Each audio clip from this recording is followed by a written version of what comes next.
basically now we are doing a lot of multi-story buildings, large scale frame structures, column free structures we are doing, and the major shift I would say is that the architecture has been broken down into two parts. One is the core and shell, what we call the main, columns, beams, frames, and then only the slabs. So this we call worm shell or core and shell. And then it is passed on to another consultant or to altogether to another setup. This is the interior fit out. So this I would say is a major shift in the last decade, because when we graduated, architecture meant everything. It was one building, means it was right from foundation till finishing all the doors, windows and furniture and handing over. But today it's going through stages. So there is a consultant and there is an agency for doing the core and shell, and then it's bought out by the tenant. It's taken occupied by the tenants, and accordingly the interior fit out is being done. If you are creative, you have to find a lot of ways to accommodate the creativity within these parameters. Because if you take if you are designing for an IT company, the first parameter will be maximum number of workstations. So the second parameter will be reducing the AC load and reducing the power for green rating and all those things. So when you work with these set parameters, the creativity aspect has to sort of take care of all the other things also. Earlier it was like only the building. You could make a creative design, you don't have to worry about other things. But now you have to be very conscious and still be creative.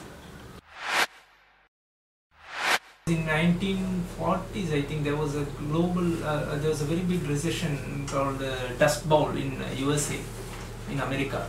There was a very big recession. At that time, the government decided that all the architects and the others, they will all work on documenting and that way they created employment, documenting, creating systems, sort of, establishing good trade practice and all. That is where, because when we are loaded with too much work, we don't have anything else to think about. We are only running after work. But now we sit and sort of analyze, okay, why this is gone, where we can improvise, we can sort of organize ourselves, restructure, so we get some time for all these things.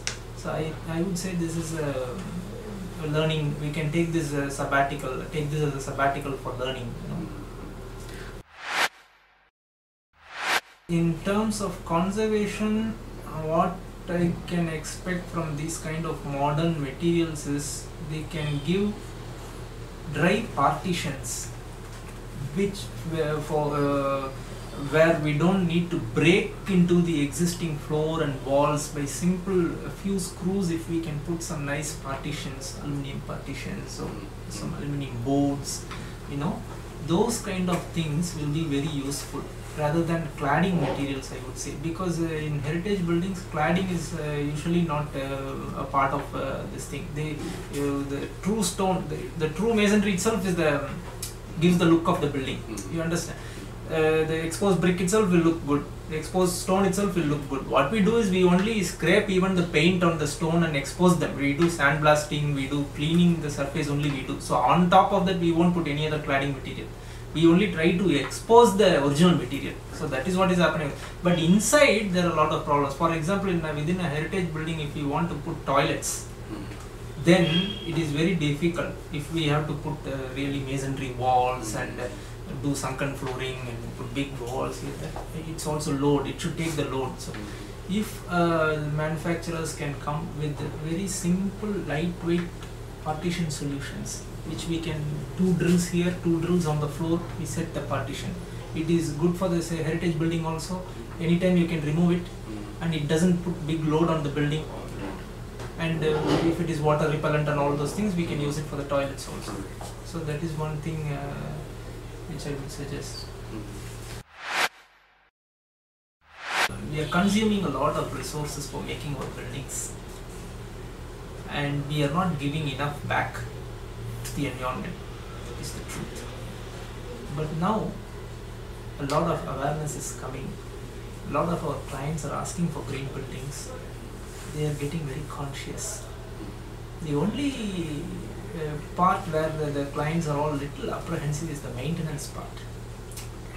When we show pictures with the roof terrace, roof garden, and all the roof lawn and all those things, they like it, but they are afraid whether it's workable. Even yesterday I showed a client with slope roof full of lawn in Ooty, because it was in Kunur. It is set inside tea estate, so the entire roof also be made of lawn. Okay. But the client liked it. The wife also liked it, but they said, how can you maintain? Kindly give us normal option only.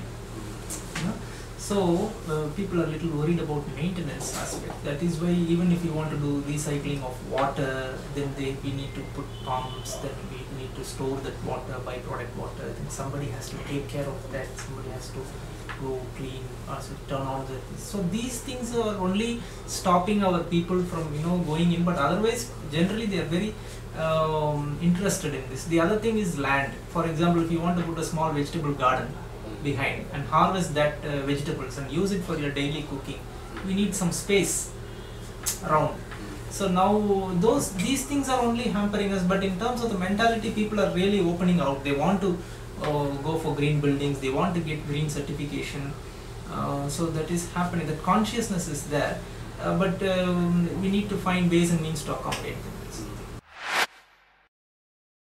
So we wanted a more modern thing, and even we wanted to control customized perforations also.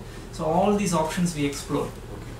Finally what was done was, because this was very expensive, we purchased ACP, we did CNC punching of the ACP, and then we are using it.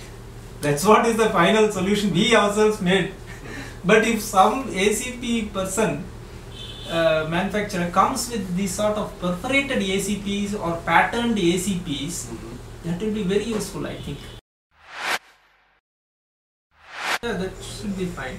Yeah, because to use entirely copper or zinc will be very expensive. Very expensive. Composite is good, at least the finish is like that, and if you give a guarantee of good number of years, then definitely we can go for those things. Particularly in south facing and west facing buildings, nowadays we create an additional screen wall to cut the heat. So in that screen we try to do a lot of fenestration, and we try to use a lot of new material, because in any way it is little bit in front of the main building. So we have the flexibility to use open types, perforations, and behind that we can light it up nicely. So this here what we did, we used this perforated ACP, and behind we have given LED lights. So when it lights up in the night, the building shows through the perforation, and it looks really beautiful.